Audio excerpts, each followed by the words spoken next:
In the early 80s, I first did a story about Gary Kubiak when he was at A&M.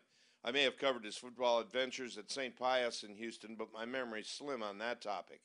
I've known he and his wife Rhonda for a long time, and like most Houstonians, saw the irony of his making it to the Super Bowl with a win over a team his Texans had all kinds of problems trying to beat. 3 years ago, the season ended in Foxborough, and I remember asking Gary in the post-game newser if he could believe the season was over. He looked tired and simply said, "No, none of us can." Now it isn't.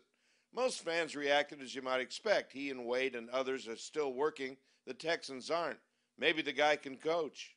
When Gary was taken in the '83 draft, the same as John Elway, he became a Bronco. He was Mr. Backup, and one early Sunday morning, we got a call at the TV station from the Kubiak family asking if we could help them watch the game in Denver. There were no satellite bars in those days, and at home, you were stuck with just one or two games on Sunday. So we hooked them up with a backup feed we were getting at Channel 2, and the Kubiak tailgating began.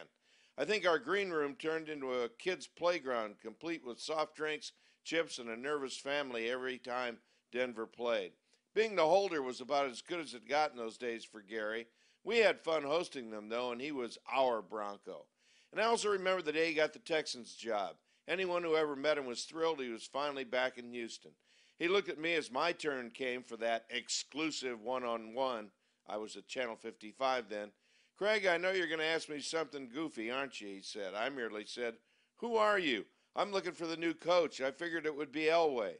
Not to be outdone by the Clemens tribe, Gary and Rhonda's boys are Klein, Clay, and Clint, all with K's. They probably don't remember their trips to Channel 2.